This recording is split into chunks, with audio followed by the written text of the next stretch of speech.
Estado Nacional. ¿Cómo están ustedes? Muy buenos días, bienvenidos a Estado Nacional este domingo 6 de octubre. Connie, buenos días. Muy buenos días. Hoy estaremos hablando, por supuesto, del caso Audios y de los descargos de la magistrada Ángela Vivanco. También del futuro de la acusación constitucional que está presentada ya en contra de la ministra del Interior, Carolina Toa. Y de la compleja situación financiera que se vive en algunos hospitales de nuestro país. Los funcionarios se quejan además por la violencia y los pacientes no pueden ser atendidos. Estará hoy con nosotros la ministra de Salud, Jimena Aguilera, para atender todas las preguntas que tengan que ver con su ramo. Y aquí comienza Estado Nacional. Entrevistas en Estado Nacional. Estamos en la casa, en el domicilio de la ministra Ángela Vivanco, quien nos va a recibir para responder todas nuestras preguntas sobre su relación con Luis Hermosilla, su trabajo en la Corte Suprema, su labor en la tercera sala del máximo tribunal y además responder a los cargos que hay en su contra y que la tienen en estos momentos en un proceso de remoción.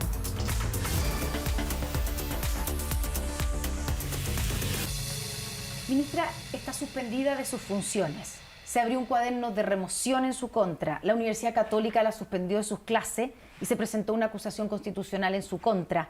Pocas veces hemos visto una ofensiva desde diferentes instituciones y sectores tan fuerte contra una ministra del máximo tribunal. ¿Qué tiene que decir?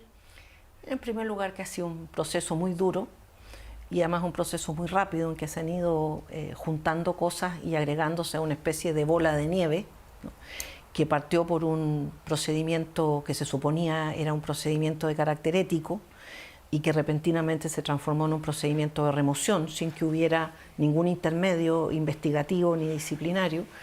A eso, por supuesto, se agregan dos acusaciones constitucionales que en gran medida comparten la argumentación y algunos de los cargos del procedimiento de remoción. Por otra parte, la suspensión de actividades de la Católica para mí fue un golpe muy grande porque no por la suspensión misma, sino por la forma en que las cosas se hicieron. ¿La presunción de inocencia en su caso se ha aplicado? Yo creo que se ha aplicado muy poco o nada. ¿Por qué? Porque muchas de las formas en que se ha procedido respecto de mí han considerado de alguna manera una cierta presunción de culpabilidad. Por decirle, parte de los cargos que se me levantan a mí tienen que ver con situaciones en las que yo no participé. Ministra, ¿ha pensado en renunciar o pensó en renunciar a la Corte Suprema? Mire, mucha gente me ha mandado recados de que renuncie. Yo creo que hay personas que están, diversas personas del mundo jurídico, académico, de personas no ministros, pero personas de adentro de la Corte. Hoy aquí se comenta que lo mejor sería que renunciaras. Y la verdad es que yo no voy a renunciar todavía mientras yo no haga mi defensa y yo pueda aquilatar efectivamente que los argumentos que yo tengo que dar se hayan hecho, ¿no? En consecuencia, es algo que yo ni descarto ni tampoco lo afirmo, pero no lo voy a hacer mientras no me pueda defender. ¿Usted siente que se han ensañado con Ángela Vivanco? Yo creo que ha habido muchas faltas de respeto. Yo creo que uno ¿Por parte de quién? Yo creo que la actitud que ha tenido la Corte conmigo ha sido muy poco respetuosa y muy poco deferente. Yo creo que se pudo tener, porque cuando uno trata de hacer que una persona se defienda sin los antecedentes necesarios para defenderse, cuando le va coartando, ¿no es cierto?, todos los medios que tiene para hacer valer sus derechos, cuando le agrega cargos ya abierto un procedimiento de remoción, claramente no hay un respeto ni hay un mínimo trato de fair play, ¿no es cierto?, entre colegas. Yo no espero que la lealtad signifique que a uno no lo investiguen, ¿no? Yo creo que si hay situaciones sobre las cuales uno tiene que ser investigado, bien que se haga, y de hecho yo lo dije en el Pleno. Si hay actos míos, mensajes míos, lo que sea, que sean míos, yo estoy siempre disponible a ser investigada ya las explicaciones del caso. Ministra, ¿usted siente o piensa que ya está decidido su futuro al interior de la Corte Suprema?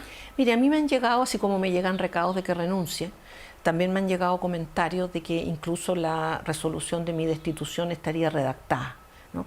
Yo me niego a pensar eso, porque estamos en presencia de un tribunal de justicia y en consecuencia, por más que haya personas que crean que me debieran remover, no creo que pueda ser posible, y me niego a pensarlo, que el deseo de que yo me vaya sea tan intenso que haga que eviten revisar cuáles son mis descargos, que eviten revisar cada uno de los cargos que se me están imputando y que eviten dejar que mis abogados aleguen y que hagan mi defensa. Ministra, ¿cómo define la relación que usted tenía con el abogado Luis Hermosilla? ¿Cercana, muy cercana, profesional? Mire, yo nunca trabajé con él en ningún frente, a diferencia de su hermano, con el que sí trabajé, porque hice informes en Derecho con Juan Pablo. Así que con Juan Pablo tengo una buena relación profesional, que hace tiempo está interrumpida, que no tengo contacto con él, pero tengo muy buenos recuerdos de esa relación. En el caso de Luis Hermosilla fue una amistad totalmente social, nunca estuvo vinculada con trabajo. Y de ese punto de vista no era un amigo íntimo ni cosa parecida, pero sí era una persona en la que yo tenía confianza para comentar cosas. En el momento, por ejemplo, de su postulación a la Corte Suprema, sí hay, usted recurre a él y le pide que ayude, que haga gestiones para su proceso de elección. No, yo no le pido que haga gestiones. Yo converso con él y le cuento que yo estoy en esta candidatura, ¿sí? Y sí le digo que para mí es importante saber si esta candidatura va prosperando o no. Porque como yo era una persona externa, el hecho de estarme postulando significaba que yo tenía que dejar de trabajar en algunas cosas y como que estar un poco como en latencia, ¿no? Cosa que para mí no era fácil económicamente y que a mí me generaba mucha inquietud porque yo no tenía mucho diálogo o información respecto de cómo avanzaba esto. Pero le digo que haga gestiones de que me salga a conseguir votos ni cosas parecidas. Ya, pero le pide, por ejemplo, que se reúnan con Andrés Chadwick. Sí, pero la reunión con en ese minuto, ministro del Interior. Pero la reunión con Andrés Chadwick no tiene por propósito que Andrés Chadwick me consiga votos o que Andrés Chadwick me consiga la anuencia del presidente, porque el presidente me conocía tantos años atrás como me conoce Andrés Chadwick. Es más para qué era la que yo quiero reunión conversar con él Chadwick? por la situación según yo la veo, ¿no? Transmitirle un poco cómo yo estaba viendo la situación, ¿no? Porque yo sentí que mi candidatura estaba como medio abandonada. Ya, porque se lo pregunto porque ¿usted descarta que Hermosilla haya influido para su nominación a la Corte Suprema? Yo creo que Hermosilla no me consiguió votos, yo creo que Hermosilla no me consiguió que el presidente me nominara, y creo que sí me ayudó en yo saber cómo las cosas iban avanzando.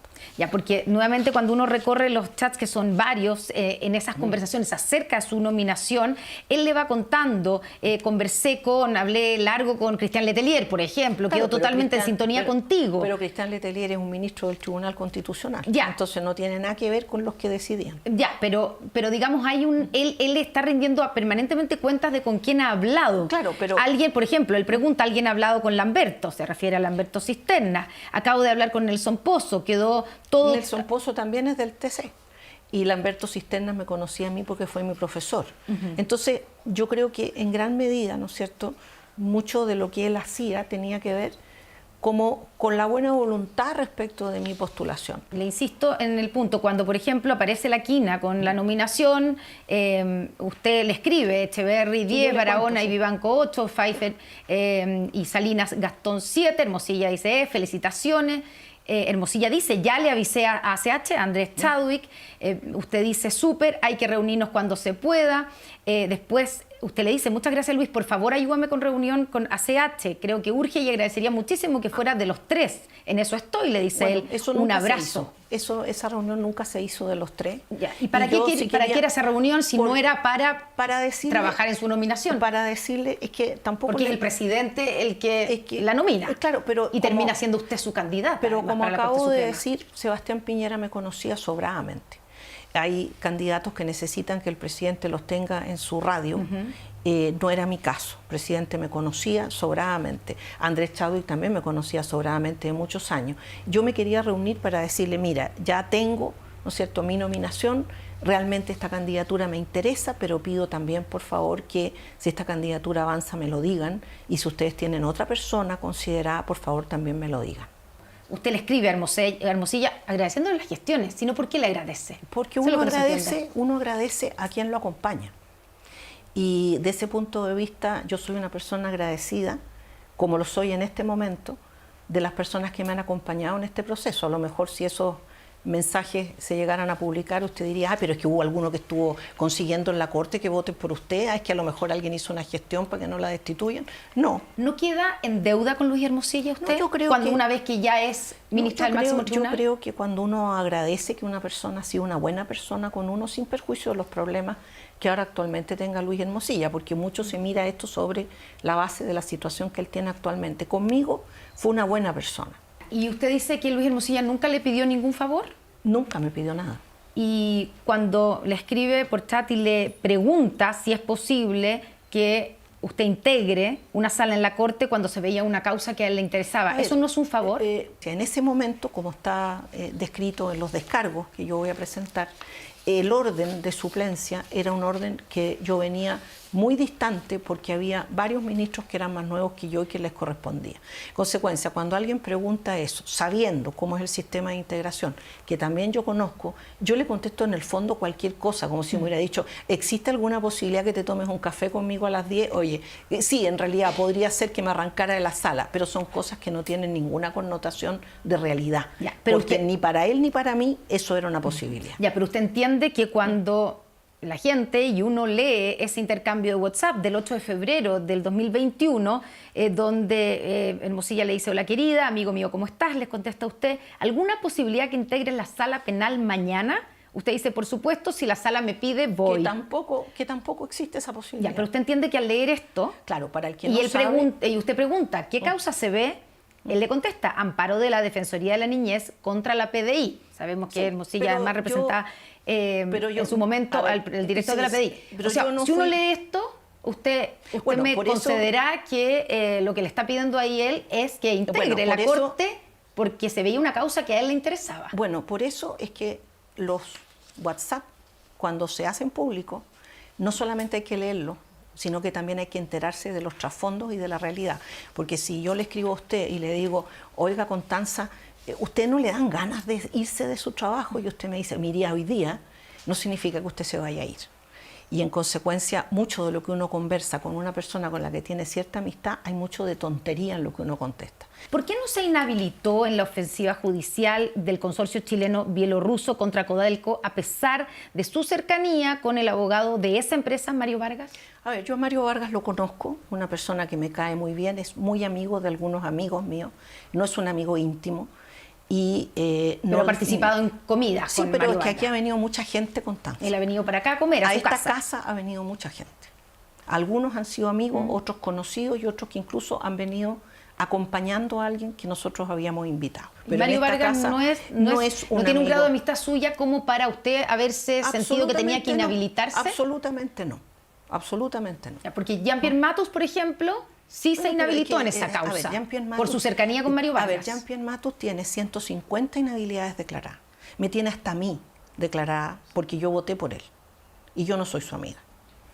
Entonces, de ese punto de vista, es otra forma de ver las cosas que tiene todo el derecho el ministro Matus, pero no quisiera que se me compare, porque yo tengo mi propia forma de ver las cosas. Pero entonces no se debiera haber visto la causa de la empresa bielorrusa ese día en la tercera sala cuando usted estaba de presidenta. Si yo hubiera sabido que había ese problema, no la hubiera visto. La hubiera ordenado que se rectificara. Para que quede claro, usted que era la presidenta de la tercera sala en ese momento, reemplazando a Sergio Muñoz, ¿usted pidió o sugirió que se viera esta causa? Yo no tenía ni idea de la existencia de esta causa. Sabía que venían causas relacionadas con Codelco porque se habían publicado cosas en la prensa, pero eso es lo mismo que si usted lee el diario y dice va a llegar tal cosa o tal otra, usted no sabe qué día va a llegar, ni con qué rol, ni quién lo representa, ni absolutamente nada. ¿Usted niega haber hecho cualquier gestión para poner en tabla esa causa, la causa de la empresa bielorrusa? No hice ninguna gestión y entiendo que la relatora así lo declaró, aunque yo no tengo copia de su declaración, entiendo que así lo declaró porque dijo que no había ninguna irregularidad. Ministra, el último cargo que se le sumó por parte de la Corte Suprema a su cuaderno de remoción se trata de presuntas irregularidades en la tramitación de 8 causas. Lo que básicamente se le imputa es que a través de sus eventuales gestiones se apuran o se ponen ciertas causas antes que otras que eran más antiguas, se saltan la fila. ¿Qué responde a esa acusación? Mire, Constanza, yo estaba encargada por el presidente de la sala, como segunda ministra de la sala, de ocuparme de un problema muy recurrente en la Corte Suprema y que también era un problema en la sala que tenía que ver con los atrasos. En consecuencia, lo que era criticable o problemático en la sala no era que se apuraran las causas, sino que se atrasaran.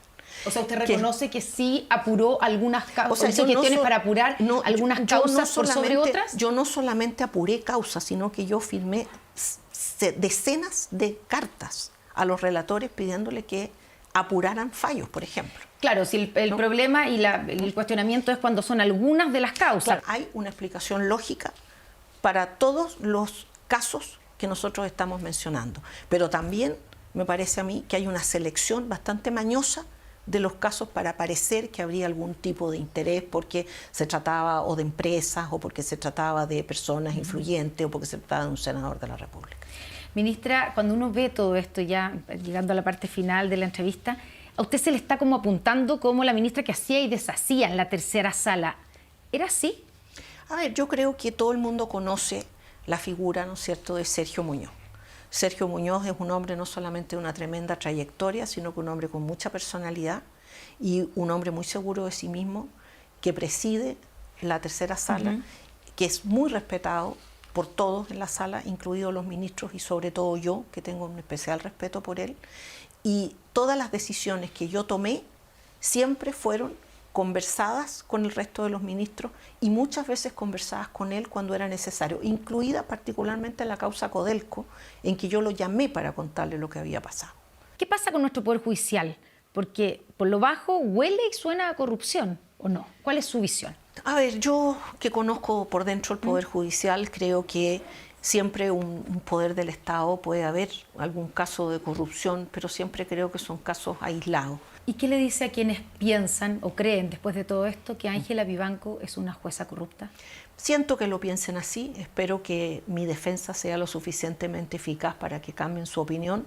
Sin embargo, respeto a los que pueden pensar otra cosa, pero yo, del punto de vista de mi conciencia, estoy absolutamente tranquila y por eso me siento en condiciones de defenderme y no he tenido que arrancar de esta situación tan amarga y tan injusta, sino que he optado por la defensa y voy a agotar mis recursos.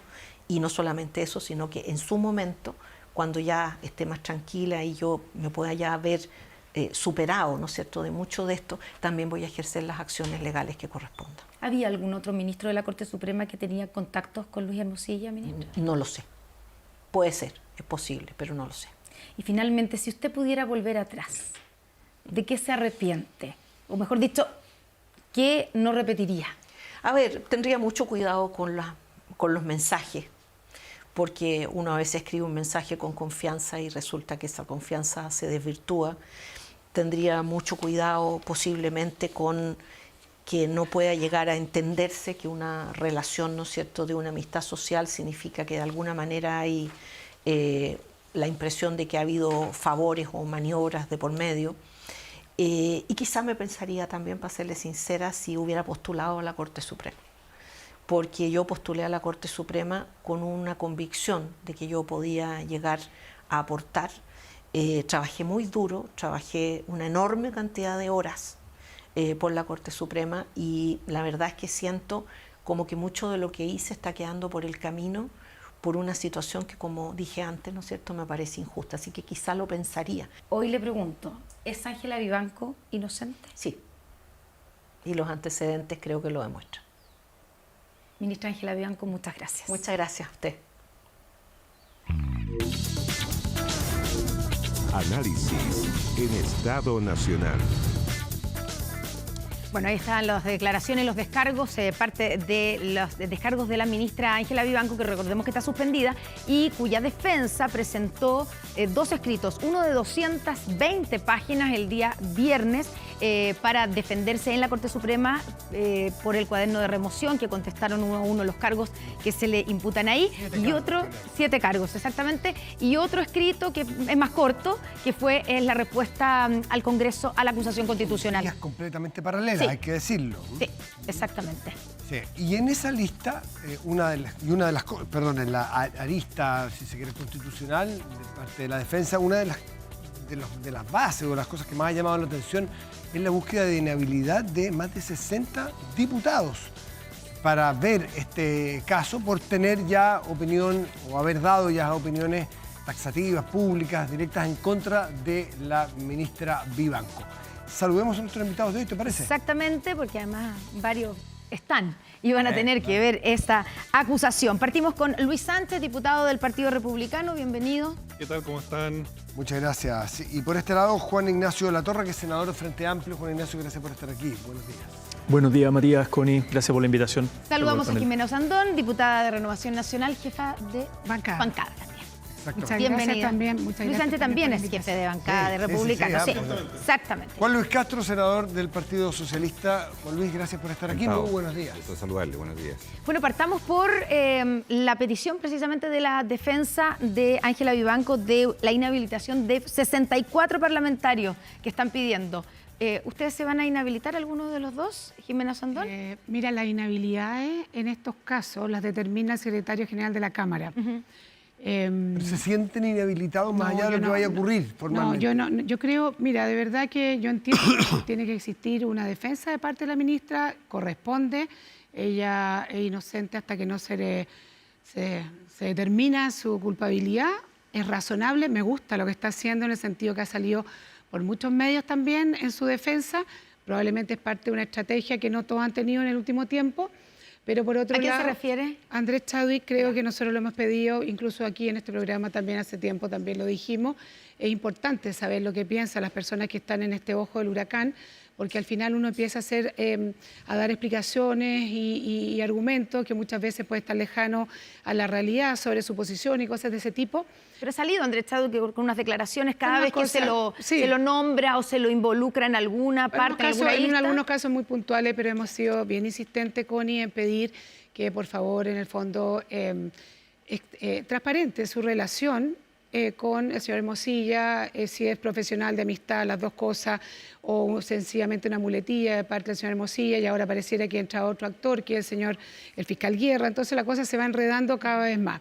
Ahora, la inhabilidad, insisto, las ve el secretario de la Cámara, y además también hizo otro reclamo, que tenía más de 20 firmas, ¿no? Porque son 21, porque ellos juntan las dos acusaciones, cosa que tampoco corresponde, y de hecho creo que hoy día o mañana tienen que contestar la segunda, aunque hagan un copy-paste, lo que sea, porque si no, una de ellas va a correr por un camino diferente a la que contestaron, que no sé exactamente cuál es la que contestaron, hay que ver el contenido.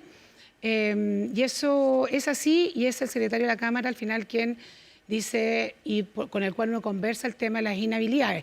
Nosotros, a diferencia de los senadores, nosotros no somos jueces. Claro. O sea, los senadores son los que no pueden emitir juicios anteriores, y nosotros, en el fondo, somos los que estamos acusando, así que es un poco diferente. Ya vamos a ir a los senadores, pero Luis Sánchez, ¿usted se considera que está inhabilitado para realizar esta acusación? Yo creo, Connie Matías, que esto es un exceso por parte de los abogados de la ministra Vivanco. Creo que están confundiendo lo que son las instancias judiciales con la instancia en el Congreso y cómo es la tramitación de las acusaciones constitucionales. Y ahí hay una confusión, llamémosle más de derecho, podríamos llamar, que son planos distintos. A mí personalmente me sorprendió haber salido de ahí, porque incluso el comentario que se me imputa es uno en el que hablo más del señor Hermosilla que de ella. Entonces es una cosa bien extraña. Ellos tendrán que explicarlo después en su momento. Pero solo quiero refrendar... Pero usted no se siente con esa frase que le citan, no se siente inhabilitado. Y quiero refrendar una cuestión que nosotros hemos sido bien cuidadosos desde la bancada republicana. Nosotros vamos a analizar cada una de estas acusaciones constitucionales en su mérito. Y nosotros también vamos a seguir siendo sumamente responsables de nuestros comentarios por la naturaleza que tenemos nosotros como bancada. Todo el mundo sabe que somos bien ordenados, disciplinados, y tenemos 3 diputados que están siendo parte hoy día de las 2 comisiones que están investigando esto. Entonces yo no quiero comprometer la posición de ninguno de ellos, ni de Estefan, ni de Sofía, ni de la Chiara. Entonces vamos a seguir siendo tan responsables como hemos sido hasta ahora. Vamos a pronunciarnos en su momento respecto del fondo sobre la base de los antecedentes que salgan en el trabajo de las comisiones, y reitero, creo que es un exceso de parte de los abogados que están defendiendo a la ministra Vivanco. ¿Cómo lo han visto ustedes y cómo están viendo, sobre todo me imagino que han tenido la oportunidad de ver las entrevistas o parte de ellas, porque han salido en distintas partes? ¿Cómo está avanzando el caso este? ¿Y cómo ven la respuesta de la ministra Vivanco? También me interesaría saber. Sí, me llama la atención que ella, en las entrevistas que ha dado, es pesimista sobre su propia suerte en la Corte Suprema. Ojo Ella con dice que está redactada su remoción. Entonces, nosotros no podemos entrar al fondo del asunto, porque si nos toca, no podemos ser inhabilitados por ello, pero yo creo que la estrategia comunicacional o argumentativa que intenta dar la ministra Vivanco parte de una premisa un tanto sombría, que es que por la vía de la misma Corte Suprema podría haber un desenlace. Eso puede o no coincidir con las fechas de la acusación constitucional. Eso Ahora, habrá que verlo. Si eso pero se resolviera antes de la acusación constitucional, o sea, de que avanzara la acusación y terminara ella fuera, o porque la destituyan por cuaderno de remoción, o porque ella renuncia antes de que la destituyan, ¿tiene sentido seguir adelante con la acusación constitucional? Mire, ahí dependería de los querellantes, que son los que firmaron esas acusaciones, pero desde el punto de vista práctico, que en la salida de la ministra se cumple el mismo objetivo, salvo la destitución por 5 años, ¿verdad? No, eso tiene Tiene una adicional.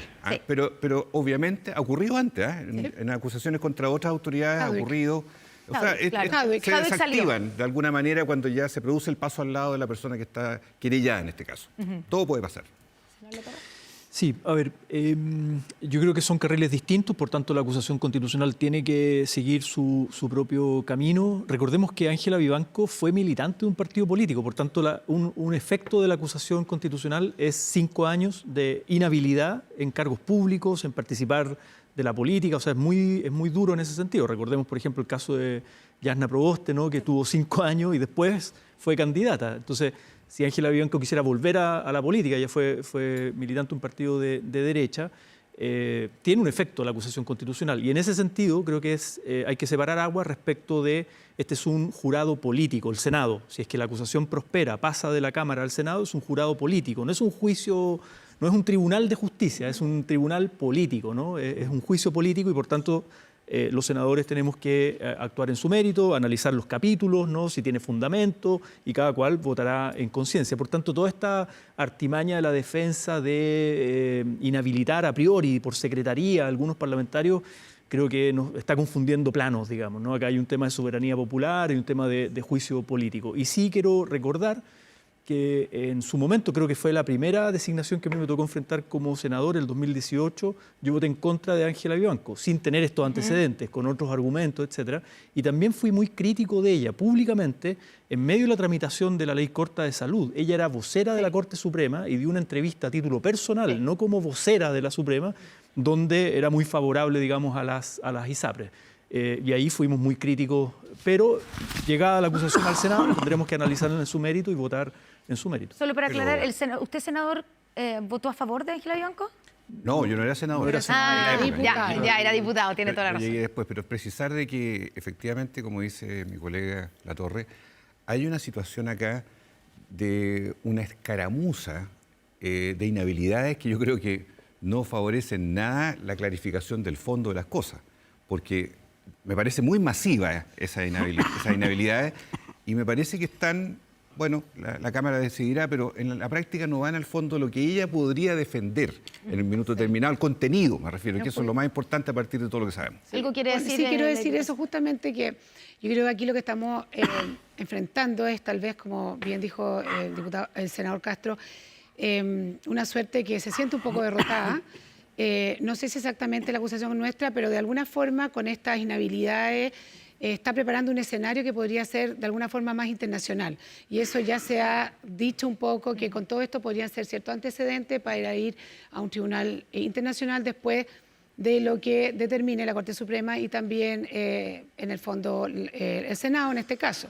Así yo creo que hay una estrategia que está bien montada, si bien uno dice, mira, un poco exagerado, pero bueno, para tribunales internacionales una de esas hace sentido y tiene que haber tal vez un camino y una ruta que está conduciendo a eso. Bueno, y entre medio siguen apareciendo y siguen revelándose ciertos chats que complican. Vamos primero entre el exfiscal Manuel Guerra y Luis Hermosilla, y que vuelven a complicar al exministro del Interior Andrés Chadwick. ¿Qué le parece, Luis Sánchez? A ver, nosotros lo hemos dicho ya varias veces, nos preocupa que en una primera instancia se dijo, incluso por el abogado de Luis Hermosilla, que todos estos chats, toda esta mensajería iba a ser liberada. Y lo que hemos visto en las últimas semanas es que ha seguido la misma tónica, que todo va saliendo a cuentagotas. No me parece sano, y no por creer que esto tiene que ser más para un lado o para otro. Nosotros hemos dicho que salga todo, porque, y aquí yo tengo una convicción muy personal, y también lo digo no solo como diputado, sino que como abogado, me preocupa y desde hace muchos años el estado en que se encuentra el sistema de justicia en nuestro país. Yo creo que había muchas señales para... en el fondo, creer o considerar que cosas de este estilo estaban ocurriendo. Entonces, yo creo que es muy importante para que se sanee el sistema de justicia en nuestro país, que salga todo, que quede todo evidentemente claro. Pero esta cosa cuentagota que va saliendo, creo que no es sano. Y me pregunto, ¿quién está manejando el cuentagota? Ya, pero más... ¿Quién está filtrando? ¿Quién está manejando el cuentagota? No, ¿cómo voy a saber? Imposible saberlo. ¿Pero sospecha de algo? No, de alguien no. Solo sé que evidentemente, a ver, el hecho de que vayan saliendo estas cosas a cuentagota es porque, o sea, esto no es azar, me imagino. Si es el Ministerio Público, ¿quién? ¿Perdón? ¿El Ministerio Público, quién? Imposible saberlo. O sea, imposible especular. Imposible especular, pero evidentemente si es que la cosa va saliendo por goteo, yo me imagino que alguien está manejando el cuentagota. Ahora, más allá de que sea cuentagota, lo que se ha filtrado, y le pregunto por el caso del exfiscal Manuel Guerra y Hermosilla, se han filtrado varias cosas, digamos, algunas declaraciones más. Alguien podría pensar de una conversación más privada, que uno puede tener dudas de si hay interés público detrás de eso, pero concretamente sobre el caso Penta, por ejemplo, que de alguna manera esas conversaciones vienen a confirmar lo que muchos sospechaban o se dijo en su momento, que aquí hubo un arreglo para cerrar la causa, para quitarle el delito de cohecho y soborno y por lo tanto terminar esta causa con además condenas bastante más bajas, clases de ética, etcétera. Y con y a su juicio, con estos mensajes queda en evidencia que aquí hubo un arreglo entre el que era el fiscal en su momento, el fiscal Manuel Guerra, y con la participación también del exministro del Interior Andrés Chadwick, ¿o no? Evidentemente es gravísimo. Evidentemente estos hechos que surgen ahora son gravísimos y tienen que investigarse también por parte de la justicia. Por eso también es tan importante que todo se esclarezca, porque al final son comunicaciones que comprometen a una persona que está representando un cargo en la institución, la misma institución que va a tener que investigar ahora estos hechos. Entonces, yo creo que aquí lo único que corresponde es ratificar lo que hemos señalado hasta ahora de parte del Partido Republicano. Esto tiene que investigarse todo, tiene que salir toda la luz, tienen que establecerse todas las responsabilidades en todas las sedes que correspondan, penal, civil, administrativa, sede política. Todas las sanciones que correspondan tienen que aplicarse porque aquí se está comprometiendo la labor de todo el sistema judicial, ni siquiera es el Poder Judicial, de todo el sistema judicial, incluyendo la Fiscalía. Es de verdad gravísimo. Yo encuentro que afecta al Estado de Derecho y esto no tenemos que tener ninguna consideración ni debilidad para castigarlo. Juan Luis. Yo creo que lo ocurrido dejó primero fuera al exdirector de la PDI, Muñoz. Ahora la ministra Vivanco y a otros que están en acusación constitucional. Pero hay una arista en la Fiscalía. El caso Guerra, que estamos abordando, que terminó con clases de ética en Penta, yo creo que fue insoportable e inaceptable para la ciudadanía. Hoy día, el fiscal Palma, de Aysén, y la fiscal Lorena Parra, que es la sucesora de Guerra en la Oriente, están en una situación que deben dar una explicación, porque ellos aparecen mencionados con intercambios y favores, apoyos. Pero a la fiscal Parra no la inhabilitó no. El fiscal Barros, que está subrogando no fue un error. Inhabilitada.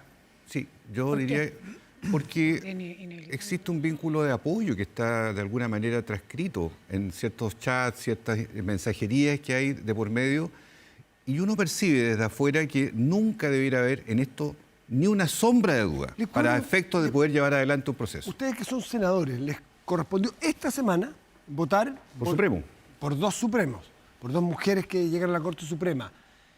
Claro, después me imagino que del episodio de los chats, los llamados bajaron, ¿no? Salvo que alguien viva en otro país, digamos, y se ponga a hacer lo mismo. O sea, la gente entiende. Pero antes de eso... revisémoslos todos. No, si no quiero hacer acusar, pero más allá de que ustedes hayan querido contestar o no, los llamaron, ¿estás seguro, senador? recibieron presiones, hubo intermediarios que le empezaron a hablar de una u otra de las candidatas que aspiraban a... Porque parece que ese es el sistema. Esto fue súper limpio, ¿eh? Yo creo que aquí todos quedamos claros. Nuestro interlocutor fue el gobierno, el ministro de Justicia, el ministro Cesprés. Nos plantearon allá 3 semanas, más o menos, ya que estaba la bandeja de nombres designada por el gobierno. Fueron a la Comisión de Constitución, dieron cada uno su currículum, su historia, un interrogatorio, pasaron las fiestas patrias, llegó el momento y yo me alegro que haya llegado el momento. Yo puedo decir al menos, y creo que Juan Ignacio, que aquí ni llamadas, ni contactos por el lado. Pero nadie lo y llamó, las votaciones. ni un mensaje. Pero el diputado, el senador Latorre, y las votaciones fueron muy grandes. Es más antiguo que usted en el Senado. Sí, Más antiguo. Más antiguo. en edad. En el Senado. Antigüedad. Entonces, damos por hecho, por sentido común, que en estas últimas nominaciones no ocurrió lo que venía ocurriendo, pero usted sí ha participado de otras nominaciones. ¿Usted notó un cambio? ¿Hay un aprendizaje? A ver, a mí efectivamente me ha tocado votar varios nombramientos. Algunos se han aprobado, otros se han rechazado. Y yo diría, no en todos hay como una alerta de los intermediarios, de los operadores de alguna manera. Sí, los hay, que buscan que uno se junte con el candidato o candidata, en algunos casos. ¿Por qué en su momento no se denunció? Yo no quiero juzgar anacrónicamente, porque las cosas tienen otra comprensión hoy día que la que había hace 4, 6, 8 años. Hay que ser honesto, sería hipócrita el resto. Pero en su momento, entre ustedes, los senadores, cuando estaban esos intermediarios que les pedían a unos u otros senadores que se juntaran o querían llevar agua a su molino, ¿no había conciencia entre los senadores de que eso era inaceptable? Hoy día lo es. Pero en su momento no conversaban entre ustedes. ¿Qué hace este tipo aquí? ¿Por qué me quiere hacer juntar con tal o cual persona? ¿Cómo ha cambiado eso? Sí, yo creo que eso y uno puede revisar los distintos discursos en los nombramientos y ese tema aparece como que es parte de esta falla, esta crisis respecto al sistema de nombramiento, no solo de la Corte Suprema, sino que también de altas autoridades en el Poder Judicial, llámese notarios, conservadores de bienes raíces, etcétera. Y ahí cómo entra una trenza al interior del Poder Judicial y con el Poder Político, porque un juez de la Corte Suprema, jueza, tiene que pasar por los 2/3 del Senado, por tanto hay una negociación que es política y por eso se habla de una bipolaridad, ¿no? Alguien de corte más conservador, alguien de corte más progresista, porque implica que las bancadas mayoritarias del Senado tienen que votar por alguien que no es afín a sus ideas. Y esto ha salido en los discursos, sin ir más lejos, el senador Huinchumilla, por ejemplo, que ha sido parte de la Comisión de Constitución, decía el otro día en la sala del Senado que acá lo que queremos en el cambio del sistema de nombramiento es que exista una Corte Suprema que refleje la pluralidad de Chile, de las regiones, de los pensamientos, etcétera, y no de los bloques políticos a la existencia de estos operadores. Usted, palabra suya recién, usted conoce... El Pingüino en su momento. Así todos conocen a los personajes. ¿Qué pasó con los operadores? El mismo Hermosilla. ¿Qué pasó con los operadores en este nombramiento? Ojo, ¿desaparecieron? Es que esos operadores muchas veces empiezan a operar en un proceso que es previo y que es más oculto, en el sentido, no al final de la votación, sino que en el proceso de negociación. ¿Y esta vez no estuvieron? Por eso le pregunté si usted nota una diferencia. Yo al menos no lo si vi. saca la foto de este periodo de nombramiento y los otros anteriores al caso Audes que le ha tocado participar. No que usted esté vinculado, por favor. ¿Qué es lo que ha visto? Observador, porque es un observador de los que estamos aquí privilegiado, porque lleva muchos años en el Senado. Sí, yo creo que en el fondo hay momentos, insisto, cuando por ejemplo se pone en riesgo la votación, no se sabe si están los votos, ahí entran con mayor avidez, digamos, para generar los votos que están en duda, ¿no? Los votos que están en duda, etcétera. Pero acá yo creo que lo más grave, a propósito de lo de Chadwick, Guerra y Hermosilla, es cómo en el fondo se afecta la independencia del Poder Judicial respecto a lo que ellos llamaban los casos VIP, financiamiento irregular de la política, Penta, Soquimich, etc. Y lo que de alguna manera se constató como un diagnóstico, que acá hubo un pacto de impunidad, sacarle la causa al ex fiscal Gajardo y Norambuena. Y Guerra decía, bueno, y después incluso esto de pedirle pega en el fondo, ¿no? Pedirle pega en el Consejo de Defensa del Estado, terminar en la Universidad de San Sebastián trabajando. O sea, esa trenza es muy peligrosa para algo que es un pilar de la República Democrática de un país, el senador Latorre habla del la independencia, ¿no? La independencia del Poder Judicial. La denuncia en contra de Irina Caramanos, ¿es un caso VIP? ¿Se ha tomado con la seriedad y con la transparencia que se debe a su juicio, diputado Sondón? A ver, yo creo que el caso, es que bueno, hay tantas cosas. La PDI dice que sí, tiene un informe, ella dice que no hizo esos traspasos. Bueno, no solo dice que no, presenta cartolas. Presenta cartolas, entonces yo creo que eso claramente, pero curiosamente, siendo un caso supuestamente VIP, porque era la expareja del presidente, la pregunta hay que hacérsela al fiscal Ángel Valencia o quien tomó la decisión de sacar al fiscal Parra, Palma, de la investigación justamente cuando él anuncia que va a hacer cierto allanamiento y va a tirar esta hebra, creo que es la palabra que dice exactamente. Entonces yo creo que ahí la nosotros primera versión quedamos... de la Fiscalía es que lo sacan cuando aparece involucrado en el caso audio. Claro, no por pero coincide, pero al parecer, todo coinciden las dos coincide y después se sabe que ese audio no estaba en el chat de Hermosilla y empieza a enredarse la cosa. Entonces ahí nosotros no sabemos de verdad, pero efectivamente si hubiera sido así, claro, Irina Caramano es una persona VIP, porque en el fondo era la expareja del presidente. Entonces, esos son los casos que terminan incitando, que no necesariamente son los más importantes, ¿no? Pero que en el fondo mueven a la opinión pública. Y aquí todo esto también nace desde un apoyo, podría decir yo, del tipo periodístico y efectivamente nos tiene a todos hablando de Irina y ella fue efectivamente bastante clara y concreta a decir que no lo había hecho, pero ahora tenemos que contrastar esto con lo que diga la PDI en el fondo.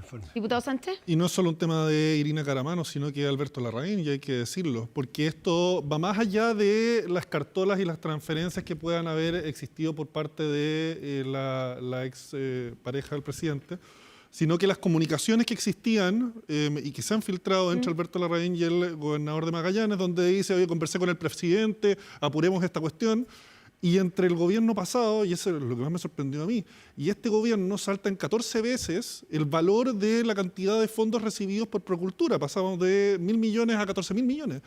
Entonces aquí, evidentemente, en estos casos de investigaciones donde la Fiscalía dice, no, nosotros no hemos paralizado nada, yo esperaría que esas declaraciones de la Fiscalía se traduzcan en algo real y podamos ver que las gestiones avanzan, pero cuando tú observas que entre un fiscal a cargo y otro fiscal a cargo, esta cosa se queda absolutamente congelada, aunque la Fiscalía diga, no, hicimos estas diligencias acá, hicimos esto otro allá, no se ha visto ningún movimiento real ni que... ¿Usted sospecha que hay una mano que está manejando esto fuera de lo institucional? ¿Sí? Sí. ¿Y tiene antecedentes más allá de la sospecha? No, por eso nosotros fuimos a la Moneda a presentar una carta y a la Fiscalía a presentar una carta y no una denuncia directamente en instancias penales ni una querella. O sea, nosotros pedimos explicaciones, porque claro, tú me preguntas a mí directamente si hay una sospecha, tengo dos dedos de frente, sí, hay una sospecha.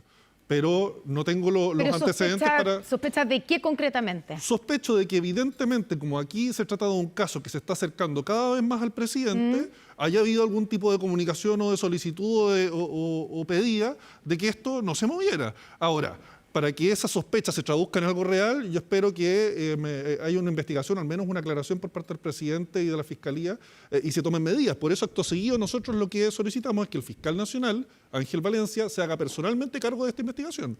Entonces, bueno, si dicen que esto se va a mover, que se mueva y que den las señales correctas. Senador Juan Luis Castro, hay que, en este mismo caso, llegar al fondo del asunto, así como en los otros. ¿Hay algo que a usted le parece sospechoso como al diputado Sánchez? O sea, lo que se ha visto, primero es que estamos en un escenario súper inflamado porque estamos a 3 semanas de elecciones y eso irrita todos los ánimos y hay más disparos de para allá para acá. Pero si hay un informe del laboratorio pericial de la PDI que dice abonos, hay una versión con cartola de por medio que dice todo lo contrario, yo parto de la presunción de inocencia.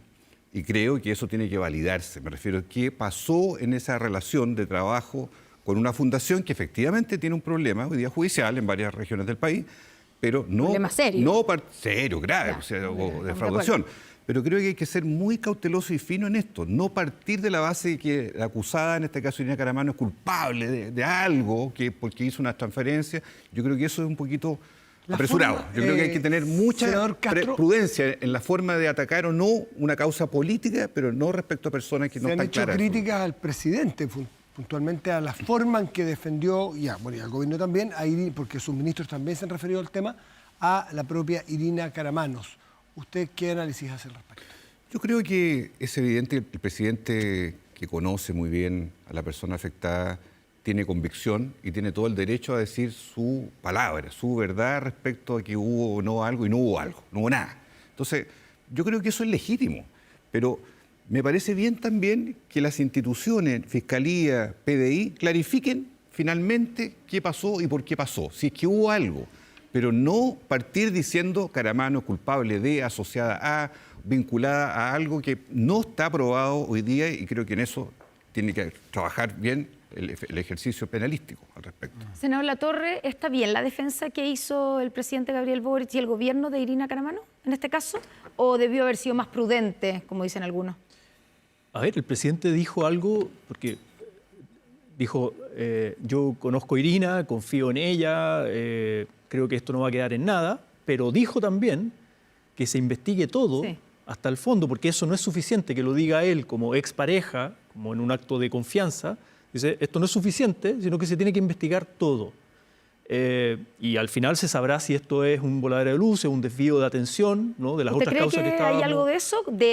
Digamos, de tratar de empatar por parte de la oposición con un caso que afecta al oficialismo versus el resto del caso audios que ha afectado básicamente... Podría ser, pues llevamos semanas hablando de Marcela Cubillo, su sueldo en la Universidad de San Sebastián, ahora Chadwick Guerra, Ángela Vivanco, etcétera. Entonces, bueno, efectivamente podría haber un intento de desviar la atención. Ahora, a mí lo que dice el presidente yo lo respaldo, o sea, que se investigue todo y partiendo por mí, dice, partiendo por la institución de la Presidencia de la República, o sea, y de ahí para abajo, y acá no va a haber defensas corporativas de nadie.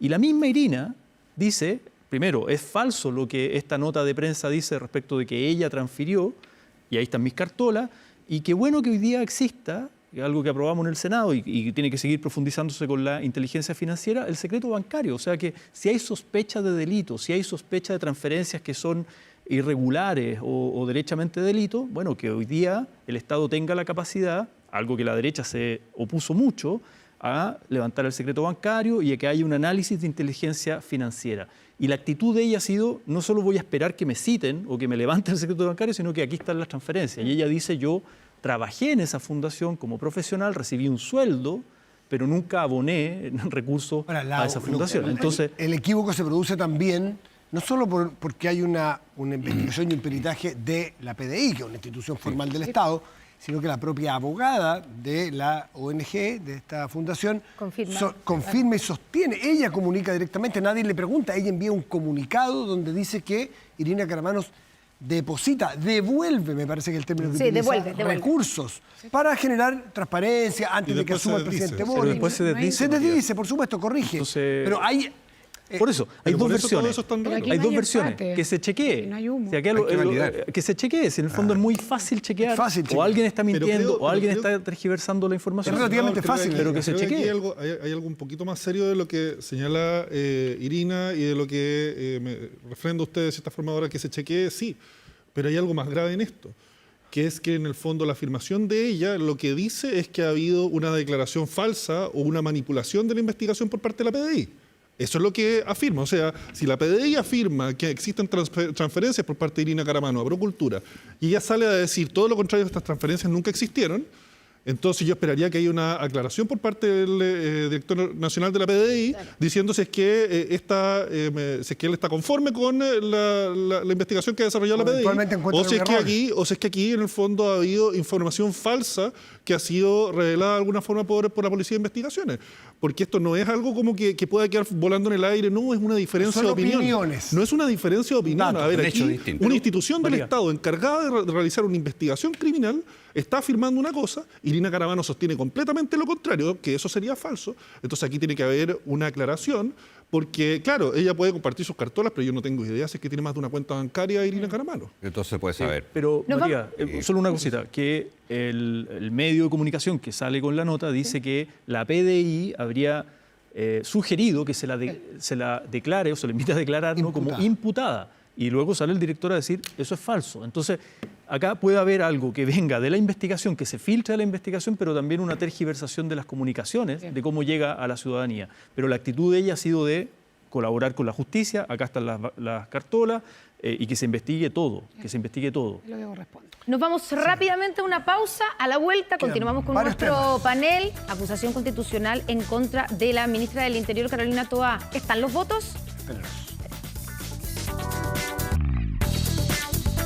De vuelta en el Estado Nacional, está con nosotros el diputado Luis Sánchez, jefe de bancada de los republicanos. La pregunta es más que atingente en este momento, porque cuando uno conversa y entrevista y escucha entrevistas de otras personas a parlamentarios de la oposición, de otra oposición que la suya, sostienen que no están o no estarían los votos para acusar a Carolina Toá. ¿Cómo está la contabilidad dentro de usted, de lo que hacen ustedes? Y bueno, y también aprovechar de preguntarle esa sospecha, pero esa sospecha de que hacen una acusación de este tipo a una semana, a 2 semanas, a 3 semanas de un mes de una elección como la que tenemos el 26 y 27 de octubre? Mira, pocos minutos antes de entrar aquí al estudio me llegaban noticias de los últimos hechos de violencia que se ven en las calles. Un cadáver que apareció en la Ruta 5, que me recuerda a otro que apareció también en los accesos de Viña del Mar, en la zona que yo represento. Y hay un menor de edad que está en riesgo vital por 4 disparos en la Pintana.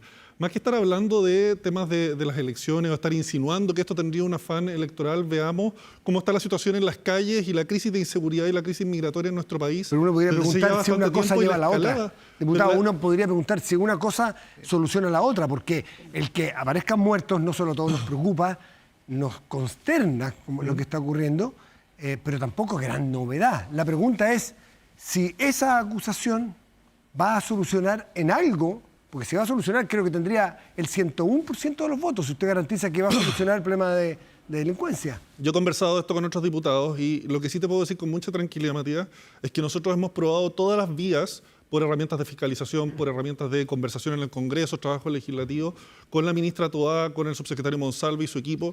Yo estoy en la Comisión de Constitución y en la de Defensa, me toca trabajar con ellos regularmente y tengo la tranquilidad de que esas conversaciones han existido en el pasado. Pero son conversaciones siempre inconducentes.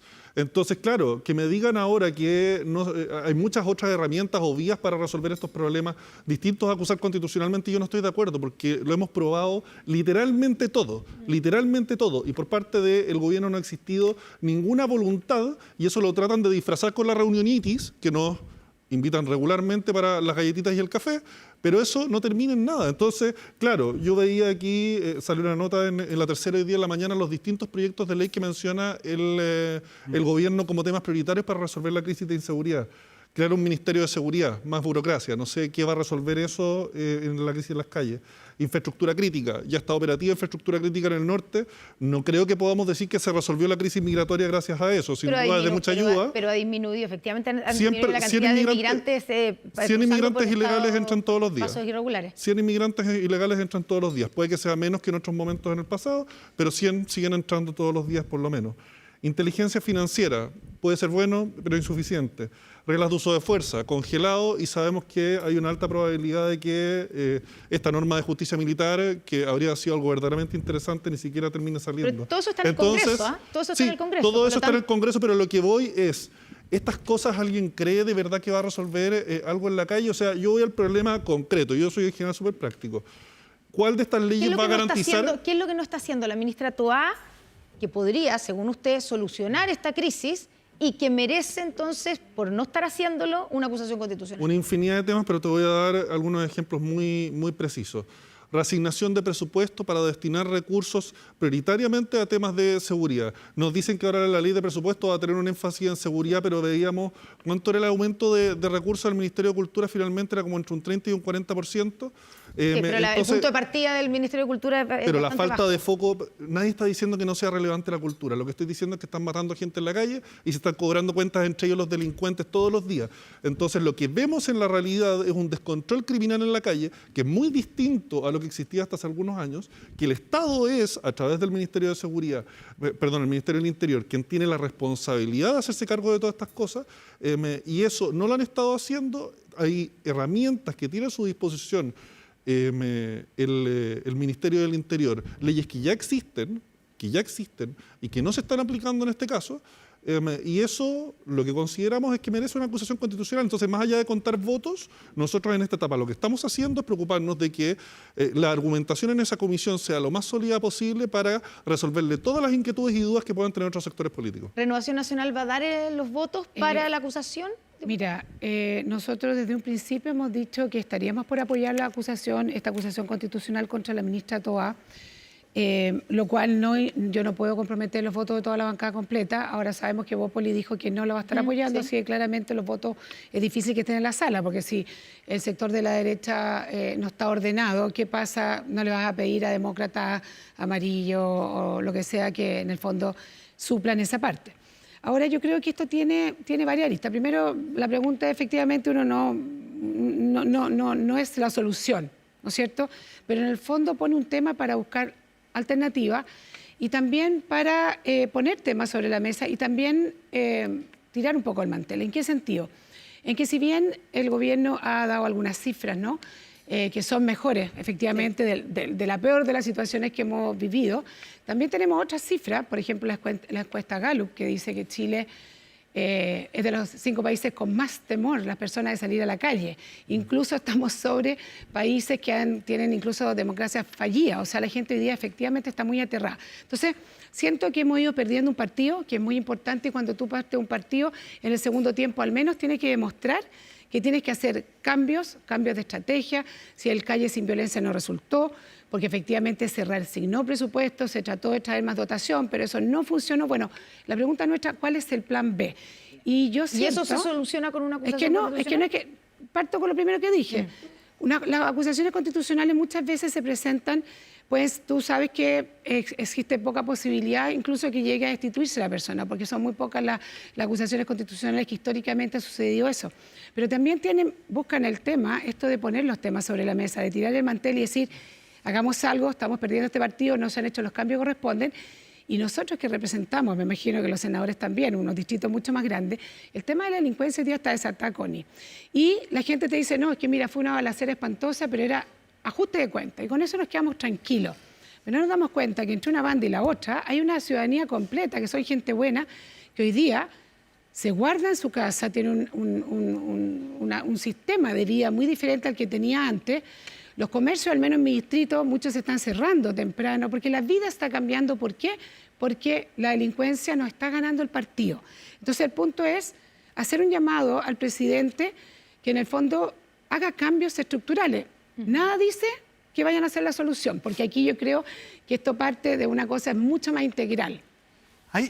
Claro, ustedes no pueden dar opiniones, ir al fondo, porque van a ser jueces en el caso de una acusación constitucional por tratarse de senadores. Pero sí, la diputada Osandón habla de, a lo mejor no se va a destituir, pero una señal política, y esto no es nuevo, esto sí que no es nuevo, de la señal política, la herramienta política de subirle el volumen a la discusión de un tema importante a través de una acusación constitucional. ¿Corresponde eso? No, yo lo digo al tiro, porque estamos ya, entiendo, en la 6ª acusación contra el ministro de este gobierno. Una cosa es que estemos de acuerdo en los grandes problemas de seguridad. Por ejemplo, sobredosis de armas y munición en las calles. Por ejemplo, pérdida del control territorial. Por ejemplo, problemas graves en las cárceles como nicho del delito. Por ejemplo, migración indocumentada. Estamos todos claros y yo tampoco me siento satisfecho del estado de cosas. Pero de ahí a decir, saquemos a Toá, yo creo que es un paso en falso los republicanos. Porque ellos tienen un conflicto hoy día porque todo apunta a que será muy difícil, lo dice Jimeno Santón, bancada de Renovación Nacional, que prosperen los votos. Entonces yo preferiría no sobreutilizar una herramienta legítima, pero que finalmente aquí parece un disparo a 3 semanas de una elección, tratando de descabezar a la jefa de gabinete, cuando en la práctica, y yo no soy amigo de Carolina Toá, he tenido polémicas, diferencias con ella en los mismos temas de seguridad, pero creo que aquí hay un despropósito y un arrebato, derechamente, en ir a hacer una acusación constitucional en un minuto en el cual todos coincidimos, probablemente, en los grandes énfasis que hay que colocar para salir de esta crisis, pero no a partir de destituciones por esta vía. Y senador Latorre, ¿coincide con el senador Castro? Y si efectivamente todos coincidimos en que existe una crisis de seguridad, en que faltan cosas por hacer, porque claramente con lo que se ha hecho los resultados no son buenos, ¿no es legítimo utilizar la acusación constitucional como para poner o llamar al pizarrón a la ministra o hacerle una especie de como remecer al gobierno en este tema? Sí, a ver, yo creo que puede haber cierto abuso de la herramienta de la acusación constitucional. Ya lo vivimos en el periodo pasado, donde nosotros fuimos oposición. Yo desde el Senado dije públicamente en su momento que me parecía que había un exceso de acusaciones constitucionales, muchas de ellas... Hay la autocrítica de haber abusado también. Absolutamente. Y de las bancadas de oposición, porque ahí estaba todo, digamos, desde la democracia cristiana hasta el Partido Comunista, que levantaban y hacían puntos políticos. En el fondo es dar una señal.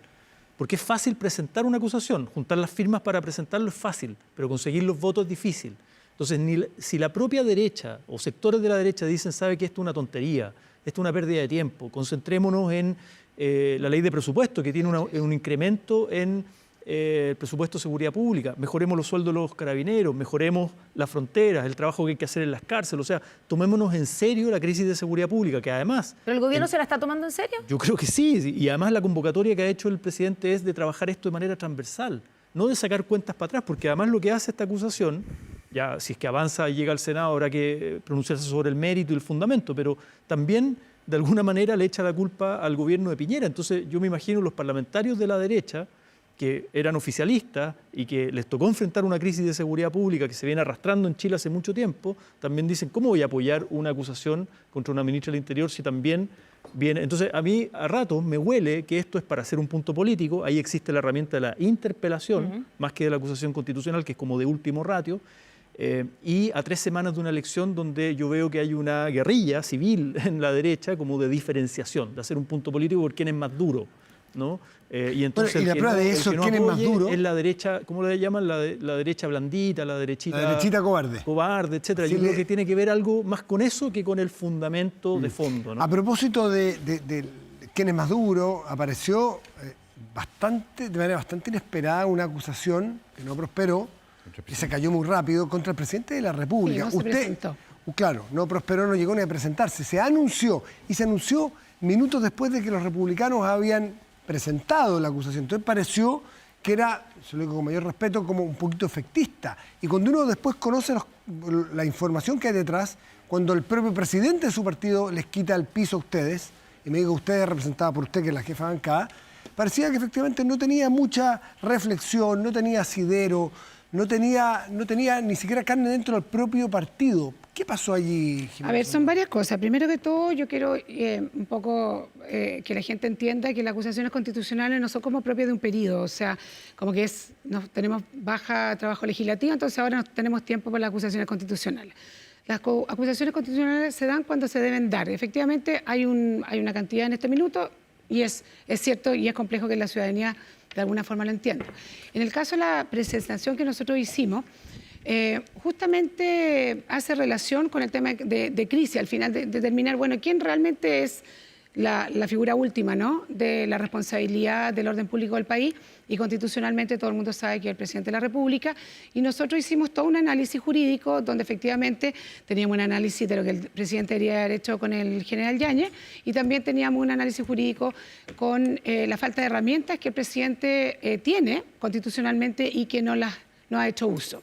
Y es por eso que nos juntamos todos los diputados, éramos como 15 o 16, los que estábamos ese día en el Congreso, y decidimos hacer esta acusación constitucional, sabiendo lo que yo ya expresé hace un rato, que de repente estas cosas no terminan justamente porque el presidente de la República, pero pone un tema, y hoy día yo creo que la gente todos sabe, la responsabilidad... Nunca pretendieron acusar al presidente ustedes, No, querían sí. poner un tema. No estoy diciendo eso. Acabo de decir que hicimos una acusación sabiendo que tal vez no llegaba a final, que es distinto lo otro. Pero es que lo que pasa cuando porque uno ve que ni siquiera le habían preguntado al presidente del partido... Es que no le puedes preguntar al presidente del partido porque es senador, primero que todo. Porque, primero que todo, nosotros en Renovación Nacional tenemos 2 senadores en la mesa, primero que todo. O sea, eso, y cuando acusamos a la ministra Vivanco, la prensa trató de buscar por todos los medios, buscar alguna conversación nuestra con Rodrigo Galilea. ¿Para qué? Para inhabilitarlo en su votación. Entonces nosotros, frente a eso, somos muy cautelosos. Ahora, ¿cometimos errores? Cometimos errores. Y lo dijimos justamente al otro día, cuando nos juntamos con Rodrigo. Rodrigo vio que efectivamente había fundamento, su tono subió, aumentó, fue bastante más duro, entendió lo que habíamos hecho y nosotros reconocimos que efectivamente teníamos que haber conversado con nuestros pares. Para, por último, por un tema de civilidad, ¿no?, al interior de Chile Vamos. Y nosotros reconocimos, yo creo que el mundo en general político no está acostumbrado a que alguien reconozca los errores, pero efectivamente tenemos fundamentos jurídicos. Y hay gente que me dice, no hay fundamentos jurídicos. Y yo le digo, pero ¿cómo lo sabes si no lo has leído? O sea, pero el error es un error de forma, de no haber conversado y visto si había agua en la piscina en el partido, o porque lo que quisieron hacer, y por eso le pregunto si no fue esto un intento por simplemente parecer más duros que republicanos. De ninguna manera. La tuya y 2 más. No, además de ninguna manera, y se los quiero decir, porque en el fondo nos dice que ustedes están tratando como de tapar a Chadwick, me han dicho de todo, a Chadwick, a Hermosilla. Renovación Nacional no está en ese huracán. Nosotros hemos sido los primeros en pedir que Chadwick hable, tuvimos mucha crítica al interior. Hoy día, gracias a Dios, tenemos muchas más personas de la derecha que están diciendo que hable. O sea, bajo ninguna circunstancia. O sea, puede haber sido tal vez en el calor de que todos veníamos de nuestro distrito y el tema de seguridad es el único. O sea, yo he salido a hacer casa a casa y el tema de la Universidad de San Sebastián, no lo toca nadie. Una señora en un casa a casa nos gritaba corruptos, pero estaba como entretenida, nos perseguía por todos lados gritando, ¿no? Pero en el 99,9% de las casas los temas eran seguridad. Y tal vez ahí uno viene tal vez más sensible en esa materia y nosotros sentimos que en este minuto nos queda poco tiempo para ganar este partido y el presidente, teniendo la facultad de hacer cambios, no las hace. Renovación Nacional se la pidió primero de muy buena forma, pidiéndole que evaluara a ese equipo. Después fuimos a La Moneda con reformas constitucionales que fueron, como dice el diputado Sánchez, nos tomaron la foto, oye, fantástico, estamos en la misma línea. El martes conversamos con ustedes, sí. Han pasado 2 meses. Después hemos ido subiendo el tono. Entonces al final uno dice, bueno, ¿cómo ponemos el tema de frentón que está quejando y estamos nosotros representando a nuestro distrito? Diputado Sánchez, ustedes, a juicio de ustedes, ¿tenía alguna argumentación, alguna base de sustento esta acusación en contra del presidente Gabriel Boric? Es que no llegamos a conocer los antecedentes. O sea, eventualmente puede ser que haya tenido ese fundamento, pero nosotros por lo menos tenemos la convicción de que en este momento lo que correspondía era, y lo que corresponde es acusar constitucionalmente a la ministra Toá. Y se han dicho muchas cosas de que supuestamente aquí habría un afán político. Hay antecedentes muy concretos que están señalados en la acusación constitucional de facultades que la ley otorga, que no estaría haciendo uso de ellas la ministra Toá y sus equipos.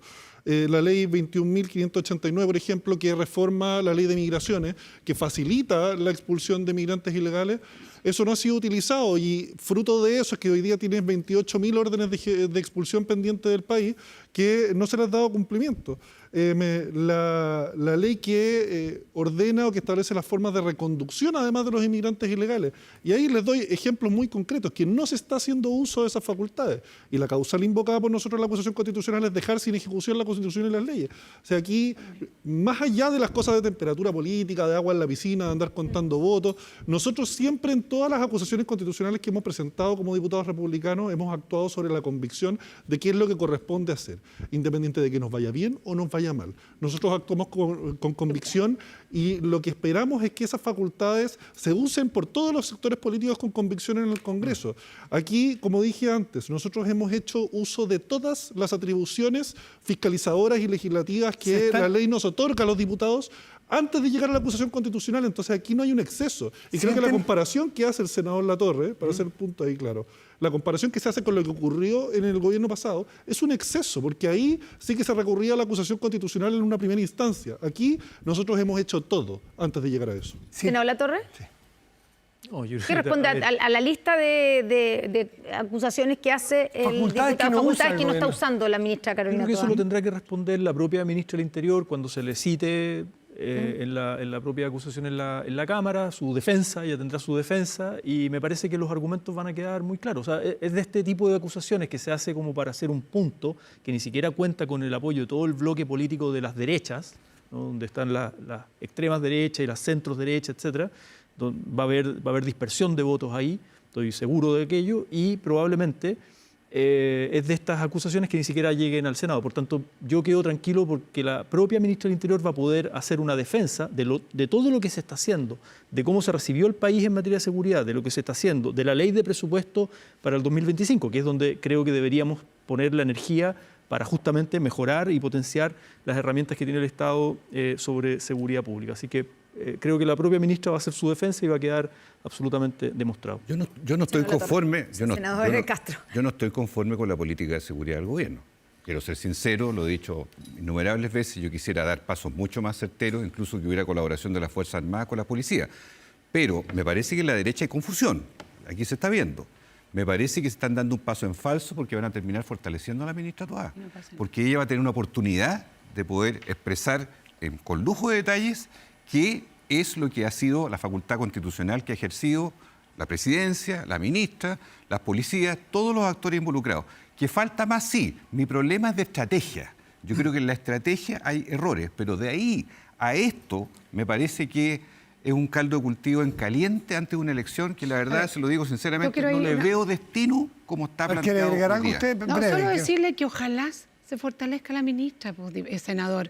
Pero que haga la pega. Si nosotros lo que necesitamos es un tremendo ministro del Interior y Seguridad Pública. Pero para eso no hay que ensayar acusaciones, Jimena. No hay que estar probando acusaciones. Ojalá salga fortalecida y que la familia chilena vean un cambio. Ojalá. Si aquí no es una cosa, insiste en una cosa majadera que es para una cosa eleccionar. O sea, todos tenemos, puede ser que algunos lo tomen así, pero en general personas como usted y yo, lo que queremos es que esta situación cambie en el país y no hay nada mejor que tener un ministro del Interior fortalecido, pero que su política, la familia una ministra chilena, en todo caso en este... Perdón, la ministra Toá, perdón, que la ministra salga fortalecida, pero que salga fortalecida y entendiendo cuál es la posición nuestra y efectivamente ojalá use a las Fuerzas Armadas, como se le hemos pedido en todos los tonos, de forma colaborativa con nuestras policías para resguardar el orden público. Ojalá cambie esto. Y ojalá algún día hable Andrés Chadwick, como tú lo has pedido muchas veces, y aquí ronda en todos los temas de algún modo el rol que él tuvo en todos los episodios. Exacto. Senador Latorre, senador Castro, diputados Susandón y Sánchez, muchísimas gracias por estar esta mañana con nosotros. Muchas gracias. Y nos vamos rápidamente a una pausa. Ya estamos de vuelta con más Estado Nacional. Viene la ministra de Salud a hablar sobre la crisis de los hospitales, el presupuesto, la lista de espera, la ley de ISAPRES, todo eso a la vuelta de esta pausa. En Estado Nacional. Y ya estamos de vuelta, lo anunciamos, pero ahora presentamos a la ministra de Salud, Jimena Aguilera. Ministra, muy buenas tardes, gracias por recibirnos, por acompañarnos. Buenas tardes, ya. Muchísimas gracias por la invitación. Muy buenas tardes, ministra. Partamos hay mucho tema que conversar, ¿cierto? Partemos por los hechos que ocurrieron en el CEFAM de Bajos de Mena, ¿cierto? Cardenal Raúl Silva Enrique, hacen patente una crisis de seguridad en centros de salud que además no es solamente ahí en Bajos de Mena, se han dado también en otras comunas del sector sur, poniente de Santiago y también en otras partes de nuestro país. Y esto es que es una crisis de seguridad que hace mucho tiempo se venía produciendo. ¿Cuál es el diagnóstico que tienen en el ministerio? Bueno, nosotros la verdad es que yo fui a Bajos de Mena ese mismo día. También fui después al otro consultorio donde habían hecho una encerrona. Fui al Pino también, que estaban en paro con la continuidad de asaltos, que eso en San Bernardo. Y me ha tocado ir también a la Araucanía a acompañar a funcionarios que han quedado atrapados en medio de, en algunos casos, de balaceras, otros que los han detenido y les han robado las camionetas. Un médico joven que lo fui a ver, de hecho, que recibió un escopetazo. Afortunadamente las situaciones en el sur han bajado, efectivamente, gracias a toda la actividad que se ha realizado y a las medidas que se tomaron de movilización, incluso de las unidades militares para acompañar a las rondas rurales.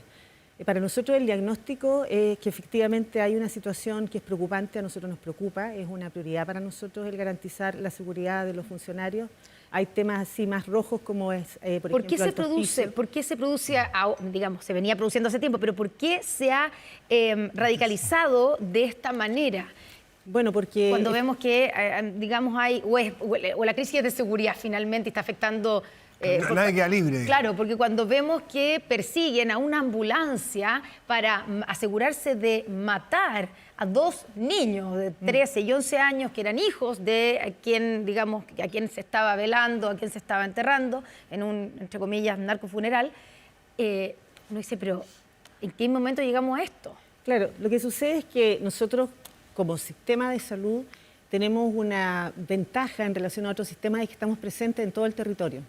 Y dentro de la vocación del sistema está el estar accesible a todo lo que sucede en el territorio. Entonces nosotros no nos podemos, digamos, abstraer de las situaciones que ocurren en el contexto. Si hay una persona herida, independiente de su condición, si es un delincuente, si es una víctima, nosotros estamos obligados a atenderlo. Y por lo tanto estamos expuestos por esa situación, porque en realidad nuestra vocación de servicio, la vocación de los funcionarios que están ahí, que yo valoro enormemente, es estar disponibles en lo que está sucediendo en la población. Por lo tanto, es difícil que ellos se abstraigan de la situación que ocurre en ese contexto. Pero médicos que se comunican con uno a través de chat o mensajes, que se encuentran definitivamente, comentan que incluso antes, que había siempre la delincuencia... Sí, siempre ha habido. Me acuerdo de un consultorio que estaba en la calle Justicia Social, cuando yo era estudiante y que te asaltaban en el camino. Bueno, pero que los centros de salud eran una suerte de capilla, en que incluso los delincuentes respetaban, entre otras cosas porque atendían a sus familiares y a ellos mismos eventualmente. ¿Cuándo y por qué se rompió eso?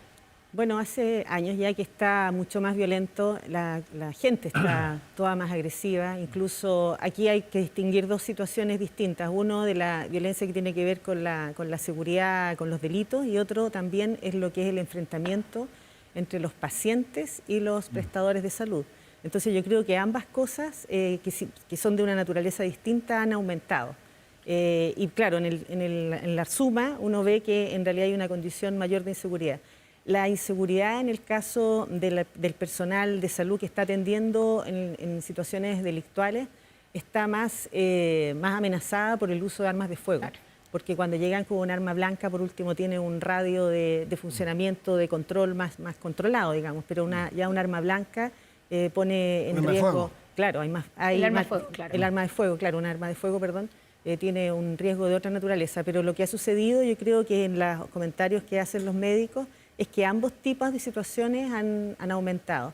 Ahora, ciertamente las comunidades sí resguardan normalmente a los funcionarios de salud, a los médicos y a los equipos de salud, y los valoran. Pero claro, entre todas esas personas que están en la comunidad hay personas que son delincuentes, que son antisociales, y que en realidad ellos de alguna forma afectan la continuidad de los servicios de la misma comunidad. Cuando uno habla con los dirigentes de las comunidades, con los consejos, asesores que son miembros de la comunidad, ellos también están preocupados porque saben que esto arriesga la continuidad del cuidado en sus territorios. Usted, ministra, habla del problema de las armas de fuego.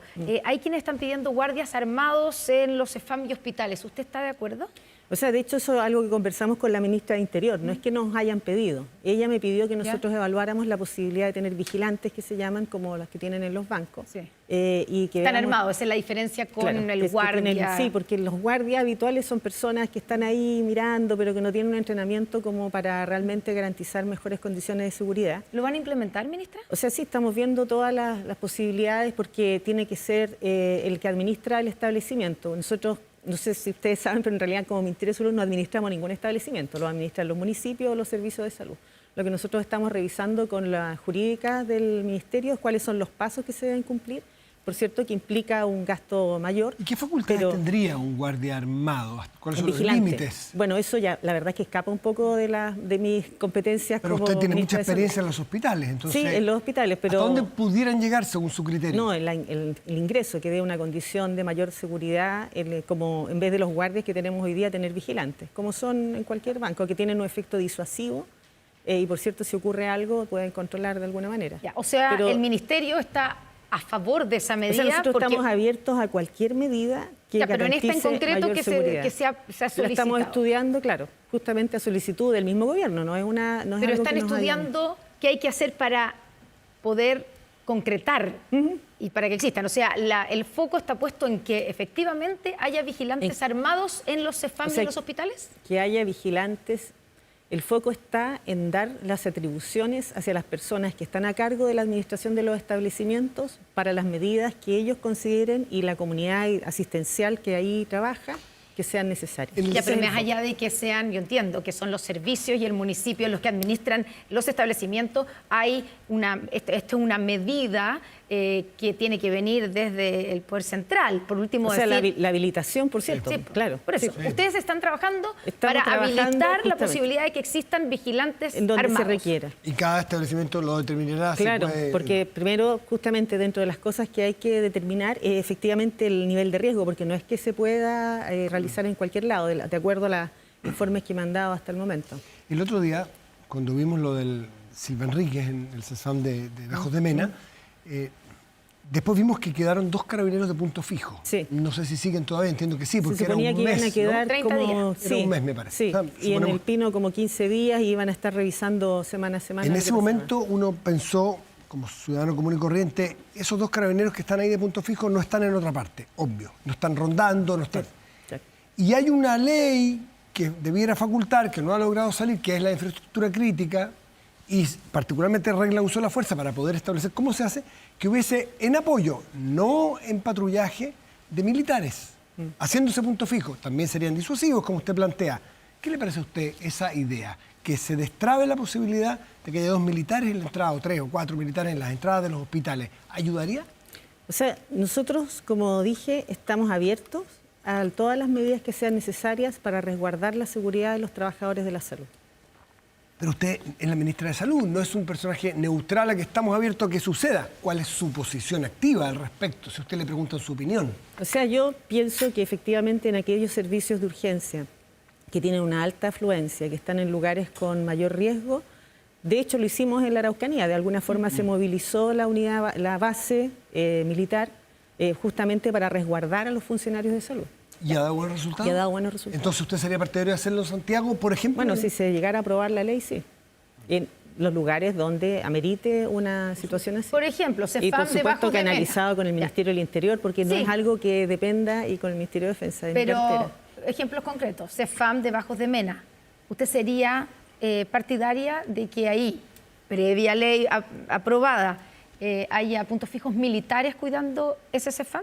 Es que no estamos todavía en esa situación, estamos analizando las herramientas que hoy día contamos. Cuando se cuente con esa ley, por supuesto que estamos disponibles a hacer cualquier análisis que sea necesario para garantizar la seguridad de los trabajadores de la salud. Pero ese análisis no está hecho ya, ministra, porque la ley, de hecho, se ha demorado y debiera salir en algún momento. Bueno, me imagino que ya tienen analizado que una vez, uno se imaginaría, pero tal vez estoy equivocada, que entendiendo que hay una necesidad que es urgente, de reforzar y garantizar la seguridad de los funcionarios de salud, y después de todo lo que ha pasado, que ustedes están esperando, así como esperando, prendiendo vela al Congreso para que salga la ley, para poder implementarla, y me imagino que eso ya está analizado, en qué puntos podría aplicarse sí, bueno, los puntos militares. Solo decir que nosotros no es que estemos prendiendo velas, porque de hecho nosotros participamos en la mesa de seguridad. Sí, pero igual para que la gente entienda que efectivamente se está trabajando en ese tema. El Ministerio de Salud trabaja en las mesas de seguridad que coordina el Ministerio del Interior. Nosotros destinamos recursos, de hecho,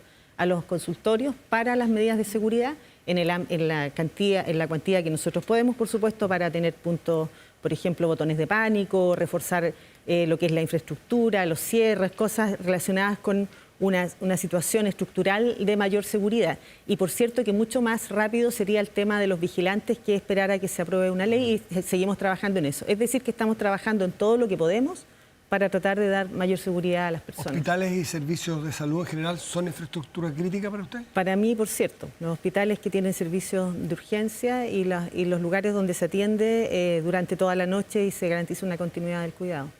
Ministra, esta semana supimos de la crisis del Hospital Van Buren, una deuda de 13.000 millones de pesos. Estamos empezando octubre y según lo que dijeron desde el hospital, no tenían, entiendo que les han pasado ahora estos días, pero no tenían plata para funcionar el resto del año, que quedan todavía 3 meses.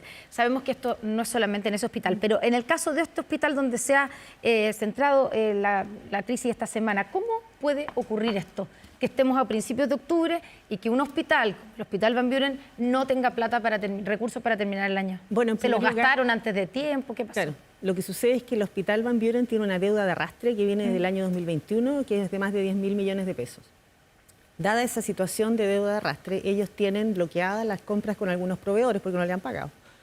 Y efectivamente, por eso, además de una situación en la que había una sociedad médica que controlaba pabellones, que eso también la directora nueva lo descontinuó, significó en un momento... Eso? ¿Le puedo pedir un paréntesis? ¿Qué significa? Porque suena muy técnico. Una sociedad médica que controlaba los pabellones. ¿Qué significa en chileno? Se le compraba servicio a una sociedad médica para que se realizaran las actividades en 4 pabellones. Y eso también se descontinuó. O sea, se le compraba servicio a una sociedad médica para que funcionaran esos pabellones. ¿De manera preferencial a una versus otra, no competitiva? ¿Hay alguna irregularidad allí? No tengo conocimiento que haya una irregularidad. Era una práctica, pero que hacía difícil el manejo presupuestario. No tengo conocimiento si había alguna irregularidad. ¿Pero había alguna prioridad para esa sociedad médica versus otra sociedad médica? Tendría que haber sabido cuando le asignaron a esa sociedad médica si hubo una prioridad o no. Lo que yo sé es que se interrumpió esa situación por parte de la dirección del hospital y que efectivamente habían recursos en el servicio de salud, no así en el hospital, y por lo tanto por eso lo primero que nosotros hicimos fue pedirle al subsecretario de Redes que interviniera en la administración, fueran a hablar con la subdirección administrativa tanto del hospital como del servicio de salud. Eso fue el lunes pasado y con eso se destrabó la situación de los pabellones que volvieron a funcionar. Ahora, Hoy día están funcionando todos los pabellones porque Están los funcionando funcionarios sostienen que de 13, o sea, y al menos, digamos, ahí están funcionando un tercio apenas de los 10. Yo entiendo que están funcionando 2/3 de los pabellones. Claro, y un que tercio no funcionando. Claro, un Sí, tercio sí. no funcionando, sí, y que son los famosos 4 pabellones, y eso es algo que se está solucionando. Nosotros como sector, y ustedes que han seguido al sector durante décadas, Sí. saben que el último trimestre del año siempre es una situación más restrictiva. ¿Por qué? Porque nosotros tenemos un cierto presupuesto de operación que de partida es restrictivo en relación a lo que se ha ejecutado el año anterior, y ha sido así siempre en el sector. Por eso antes se hablaba de que existía la deuda, y ustedes se acuerdan como en septiembre, octubre, decía la deuda es tanto y se aprobaba. A partir de alrededor de 5 años ya no existe este tema de la deuda, sino que se van aprobando decretos.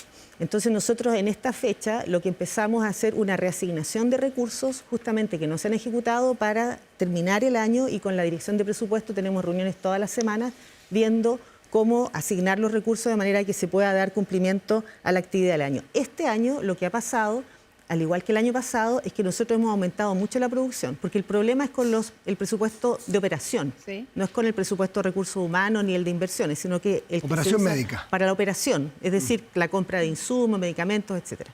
Entonces, como hemos aumentado la producción de servicios, se consumió más rápidamente el presupuesto de operación. Sin embargo, no es efectivo que en este momento los hospitales no tengan recursos. En este momento tienen recursos, de hecho mañana va a ¿Todos salir los hospitales? Sí, mañana, porque nosotros estamos haciendo este trabajo de reasignación presupuestaria todas las semanas con la directora de presupuesto, que nos juntamos y vemos, en fin, las partidas y los decretos de cierre de año, y ella va decretando recursos adicionales en la medida que se va justificando la necesidad, y de hecho mañana van a aprobar un nuevo decreto de reasignación, y todavía faltan más decretos ¿Le para parece finalizar justificada el año. entonces la crítica de la presidenta del Colegio Médico y de otros gremios médicos y de parlamentarios que vimos el fin de semana, o al final de la semana pasada? Lo que pasa Dice es que en textualmente que hay un problema estructural, no de manejos de corto plazo del último trimestre que mejora la productividad. Sencillamente dice, casi textual, el sector de salud recibe menos presupuesto del que necesitan. Eso se entiende. Lo que pasa es fácil. que yo creo que cuando uno hace esa crítica, primero también tiene que considerar el cuadro grande en el cual, y que de hecho el presidente dio a conocer el presupuesto del 2025, en el que el sector salud ha sido prioridad durante este gobierno, y de hecho ha crecido los recursos en este gobierno un 18%. Entonces, en los distintos presupuestos nosotros hemos sido los que más dinero hemos recibido, y nosotros tenemos que ser capaces de ejecutar ese dinero con toda la responsabilidad que corresponde. Ciertamente que el gobierno tiene muchas necesidades. Nosotros, por cierto, que como ministra de Salud uno siempre piensa que necesita más recursos y tiene muchas necesidades que efectivamente quisiera que estuvieran en una prioridad número 1, pero sí el gobierno ha aumentado marcadamente el presupuesto. De hecho, el presupuesto 2025, el sector que más crece es salud, con más de 600.000 millones. Y por lo tanto hay un contexto general de prioridad del sector salud. Dentro de esa prioridad del sector salud, de hecho, se ha priorizado lo que es atención primaria, y ciertamente el problema que nosotros tenemos es que como estamos retomando la producción de servicios rezagada desde la pandemia, necesitamos más gasto de operación, y esas son las discusiones que tenemos continuamente con la dirección de presupuesto como para poder cubrir las necesidades y llevar a cabo estas objetivos que son complejos de efectivamente aumentar la producción para reducir los tiempos de espera y a la vez tener un recaudo de los recursos que nos entrega el fisco. Ministra, como usted dice, siempre pasa que en los últimos 3 meses del año, en septiembre, empiezan más o menos a terminarse los recursos y después se hace como una remesa, ¿cierto? Que generalmente llega en octubre, varias remesas. Sí. Pero, y esto explica por qué hay una cantidad de hospitales, no sé, el de Oquique ya utilizó 90% del presupuesto, el Hospital San Pablo en Coquimbo, 88%, el Hospital de Ovalle, 85%, Temuco, 89%, 94%, el caso del Hospital Intercultural de Nueva Imperial, el Hospital Calvo Maquena, 85%, en fin, el del Carmen, 90%, o sea, la mayoría de los que estoy nombrando se le se les acabó la plata. Y en la mayoría de ellos, no en todos, en la mayoría es porque han aumentado mucho la producción en línea con lo que nosotros mismos hemos definido como la meta número 1, que es justamente reducir los tiempos de espera, por lo cual necesitan tener más egresos hospitalarios, más intervenciones. Ya vamos a ir a eso de los tiempos de espera, pero antes de eso quiero preguntarle, parece ser que esto es una, como dice usted, es una práctica que siempre se hace, que aparecen después que llega la plata, llega hasta septiembre y después se llega una remesa o varias remesas para terminar el año. Pero lo que a mí me dicen es que desde el Ministerio de Hacienda este año esa es la remesa que no ha llegado, que no se ha aprobado y que es desde el Ministerio de Hacienda donde no se ha dado el vamos. ¿Es efectivo eso? No, lo que pasa es que todos los años es el Ministerio de Hacienda el que definitivamente autoriza finalmente el gasto. Nosotros, como le digo, la semana pasada y la semana antepasada y toda la semana estamos en discusión con la directora de presupuesto y de hecho llegamos a un acuerdo respecto al nuevo decreto, que no es el último, y que va a salir el día lunes. Pero entonces, ¿hay un atraso en ese decreto por parte de la Dirección de Presupuesto? No hay un atraso, es la práctica habitual de que efectivamente nosotros hacemos la solicitud y se va revisando si efectivamente el servicio de salud y el hospital en cuestión, que ha tenido una sobreejecución presupuestaria, porque esto es una sobreejecución presupuestaria, está debidamente justificada en que haya habido una mayor producción de servicios. Porque también, ustedes también y muchas veces me han insistido en que en salud hay temas de gestión y temas de recursos. Entonces, justamente esos son los temas que nosotros cautelamos, tanto desde el punto de vista del Ministerio de Salud como de la Dirección de Presupuesto, con mayor razón, para autorizar estos decretos presupuestarios. O sea, sí, para entender en simple, en lineal, el problema que hay es escasez de recursos, de flujos de recursos hoy, es porque ha aumentado la producción. Sí. Eso exacto, y porque ha aumentado los costos de operación, porque ha habido, por ejemplo, nosotros en los hospitales hay muchos servicios que se tercerizan, se compran, por ejemplo, el aseo, etcétera, y eso ha habido un aumento en el nivel de los salarios de esas personas y eso finalmente también nos repercute. Entonces, si esto obedece a la mejoría en la producción o la productividad, estructuralmente cambia las formas de asignarle recursos. En el presupuesto que viene se va a considerar que va a seguir produciendo mejor. Claro, ¿El próximo año entonces no vamos a tener este problema? Bueno, es que depende, porque depende cómo se logre efectivamente estimar ese aumento, esa mayor producción. Siempre hay algún nivel de, por ejemplo, hay servicios de salud que tienen emergencias. Entonces, dado la emergencia, tienen que instalar un hospital de campaña, tienen que contratar horas extra. Ocurrió con los incendios, ocurre con las inundaciones. Entonces, claro, todas esas situaciones, esas contingencias implican un gasto operacional mayor que tiene que recuperarse en algún momento. Es que es bien contradictorio entender para un ciudadano de a pie que usted dice que el argumento que hace que falten los flujos hoy día para la operación médica, que dice el Colegio Médico... Yo no he dicho que faltan los flujos, lo que yo estoy diciendo es que nosotros tenemos un presupuesto aprobado a principio de año. Que hay una sobreejecución, eso sí. Y que hay servicios de salud que han tenido una ejecución mayor, fruto de la mayor producción de servicios. O sea, eso es una noticia positiva. Sí, pero, y además, bueno, de hecho con... salió incluso una nota del Mercurio cuando salieron algunos proveedores de insumos diciendo que habían temas relacionados a los pagos y justamente ellos mismos lo justificaban porque se ha consumido más, porque ha habido más producción de servicios. Podríamos decir que ese es lo que se llama técnicamente o coloquialmente un problema feliz. Nos Sí, está pero faltando un poco, igual requiere recursos. Claro, nos está faltando plata porque lo hemos gastado tan bien y se ha producido tanto más que faltó, pero se va a solucionar con remesas. El punto es que eso no calza con lo que vemos a los funcionarios en las calles. Aquí están las fotos, las imágenes, con un tercio en el Van Buren de los pabellones cerrados. Bueno, es que yo ya expliqué, Ni calza tampoco con la Van Buren tiene una situación especial porque tiene una deuda de arrastre que se arrastra desde el 2021 y ellos tenían una situación de bloqueo de la entrega de los prestadores por no dicen pago. Eso los funcionarios de Van Buren? Bueno, no sé por qué no lo dicen, deberían decirlo. O la directora del hospital o el director de servicio que sí salió diciendo. ¿No nos están contando toda la verdad los funcionarios del Van Buren? ¿Cuál es la crisis? Los funcionarios del Van Buren están preocupados de que haya presupuesto. Ellos no tienen por qué tener el detalle exacto de por qué ocurre eso. Claro, porque la verdad es que lo que ven en definitiva es que hubo un cierre de pabellones durante un fin de semana y eso por supuesto que a mí también me preocupa. Claro. O sea, a todos nos preocupa. Solo para terminar con este tema, ministra, no hay, porque sabemos que hay un instructivo por parte del Ministerio de Hacienda de ahorrar costos, un instructivo de austeridad en general. Es en la Subsecretaría de Redes Asistenciales. Sí. Ya, perdón, tiene toda la razón. Sí. ¿No es eso lo que está haciendo que no hayan los recursos necesarios? Lo que sucede es que nosotros, se está cortando por alguna parte. Por supuesto que tenemos que ver que haya austeridad en el gasto y particularmente en el último trimestre, dado que hemos visto que ha habido una sobreejecución de presupuesto durante lo que va del año. Entonces, se le pide que sean cautos en cómo se van ejecutando y prioricen aquellas cosas que son indispensables. Ahora, ¿cómo podemos con sentido de realidad pensar que las listas de espera desaparezcan o disminuyan si vemos que los hospitales tienen, por ejemplo, pabellones cerrados? Bueno, esa es la dificultad de la gestión de salud, justamente. Yo lo que les decía que tenemos estos dos objetivos que son, de alguna forma, van en el sentido contrario. Uno, que es el más prioritario, que es dar curso a las necesidades de salud de la población y al mismo tiempo hacer un uso responsable de los recursos que nos han entregado, y nosotros por eso hacemos reasignaciones y seguimos discutiendo con la Dirección de Presupuesto para ver la posibilidad de tener recursos adicionales. Ya, usted ha dicho, o me lo dijo también el ministro, el presidente, también cuando anunció el presupuesto, que en el caso de salud, donde se registra un aumento de un 4,2% para el próximo año, que es casi la mitad de lo que se hizo para este año, que fue un aumento del 8%. Sí. Ya, o sea, se aumenta bastante menos para el próximo año. Pero y que igual el foco es mucho más que el resto del gobierno. Pero el foco va a estar puesto en las listas de espera. ¿Qué significa eso en términos de foco? Porque hay una cantidad de listas de espera, sobre todo no en cirugía, que es donde se ha hecho y se ha avanzado bastante, pero en atención, en la primera atención, 2.600.000 personas. ¿Hay un plazo para que eso disminuya, un tiempo que disminuya, y cuántos recursos van a ir a...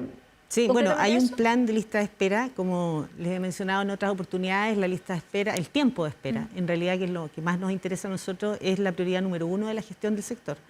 ¿Por qué el tiempo de espera? Porque en realidad el número de personas que entra a esas listas tiene que ver con la derivación que se hace desde la atención primaria a las consultas de especialidad y a la cirugía. En la medida que se retomó la actividad de la atención primaria cuando terminó la pandemia, empezó a ingresar una mayor cantidad de personas y ser derivadas. A pesar de aquello, de que el número de personas que se han atendido y se han derivado es mucho mayor, nosotros hemos logrado reducir el tiempo que esas personas están en esa espera, y de hecho lo hemos reducido en un 34% en el caso, 38% en el caso de la cirugía y 24% en las consultas de especialidad. En ambos áreas se han reducido los tiempos. Y a nivel internacional lo que se compara es justamente cuánto tiempo es lo que la persona espera.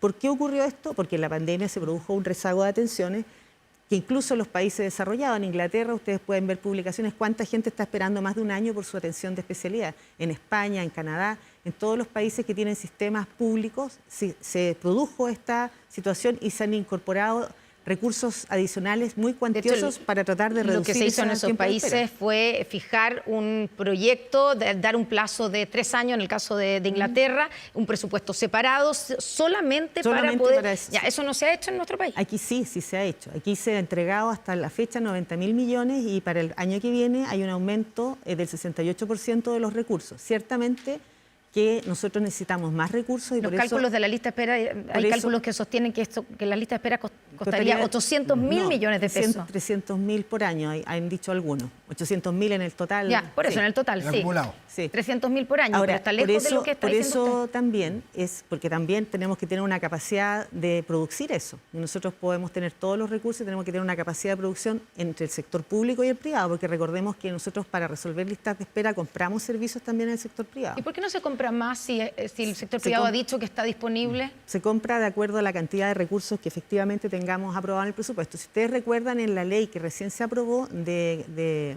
cumplimiento tributario, dentro de los 3 destinos de esos recursos, que es seguridad, está salud y salud en listas de espera. O sea, efectivamente se ha visto la posibilidad de tener aún más recursos y de hecho para el 2025 se aumentan en un 68% los recursos para listas de espera, y además de esos recursos nosotros tenemos otras iniciativas legales que van a contribuir a reducir la lista de espera. Tenemos el sistema de atención priorizada, que está en mixta, que era el proyecto de clase, que era como se llamaba seguro catastrófico, que era un proyecto del gobierno de Piñera. Nosotros, en discusión con la misma comisión mixta, con el senador Chaguán, nos pusimos de acuerdo en hacer una indicación sustitutiva de ese proyecto y orientarlo justamente a facilitar la compra en el sector privado a través de la modalidad de libre elección de la atención de prestaciones en las cuales nosotros definamos un listado que tienen altas listas de espera. Además, y además el año pasado, o este año, en mayo, que ya ha pasado tanto que parece el año pasado, cuando aprobamos la ley corta, nosotros aprobamos con la ley corta la modalidad de cobertura complementaria del FONASA. La modalidad de cobertura complementaria del FONASA es el mayor cambio que ha tenido el seguro público desde el auge y desde su creación, en el que va a ser capaz de licitar un seguro complementario para que la gente pueda ir con mayor seguridad financiera a la modalidad de libre elección y con eso también reduzca la presión sobre las listas de espera. Y además hemos invertido un 24%, se ha aumentado la inversión en la atención primaria para que sea más resolutiva y se derive menos gente a la consulta de especialidad. O sea, hay varias medidas que se están realizando que no son de la noche a la mañana, pero progresivamente han permitido ir reduciendo los tiempos de espera. A propósito de leyes, hay una reforma a la salud que ustedes han presentado dentro del plazo que se habían comprometido. Algunos llaman también ley de ISAPRE o como fuera. Porque sí, la ley de fin de la cautividad. Claro, porque en realidad, fin de la cautividad, ¿no es cierto?, que tiene un montón de cosas que transversalmente muchos han aplaudido, ¿no es cierto? Bueno, en fin, que define la discriminación por edad y sexo, a eliminar las preexistencias, y no es el caso por los minutos que nos quedan. Pero también usted habrá leído ya críticas de algunos elementos y dicen que hay una carga ideológica del gobierno en no querer el que este concepto o criterio de la seguridad social opere para todo el sistema, que opere solo para el sistema público y no para el privado, que algunos ven que con esto pueden terminar muriendo o quebrando definitivamente las ISAPRES. Sí, bueno, efectivamente nosotros lo que presentamos fue un proyecto de ley que cumple con el compromiso que asumimos en la ley corta antes del 1 de octubre, un proyecto de ley que pusiera fin a la cautividad. Decir que para nosotros la reforma es un proceso de transformaciones graduales que comenzó con el copago cero, que ha beneficiado a más de 1,5 millones de personas y hasta mayo de este año, y que ha significado un ahorro tremendo para las personas, que se continúa con la atención primaria universal y con lo que estamos haciendo en atención primaria, que sigue con la modalidad de cobertura complementaria del FONASA, que es una transformación mayor del sistema, y que junto con este proyecto de fin de la cautividad vamos a presentar ahora en el mes de noviembre un proyecto de modernización del Sistema Nacional de Servicios de Salud. Ciertamente que el proyecto lo que pretende es justamente acercar los seguros privados hacia la seguridad social. Los cambios en salud son necesarios tanto en el sector público como en el privado, pero los cambios tienen que ser graduales. Y nosotros pasamos en la situación de los seguros privados, tenemos una situación en que hay múltiples seguros, múltiples fondos, y múltiples planes, 55.000 planes, y para acercarse justamente y acabar con las preexistencias necesitamos avanzar hacia un solo plan. Tenemos que interrumpirla. Está hablando a esta hora el arzobispo de Santiago, Fernando Chomalí. Que el nuevo, claro, acaban de mencionar cardenal. Así que nos vamos a las noticias, enganchamos con ese tema, le agradecemos mucho. Nos quedaron temas. Como siempre, gracias por venir, ministra. No, gracias a usted. Van las noticias ya.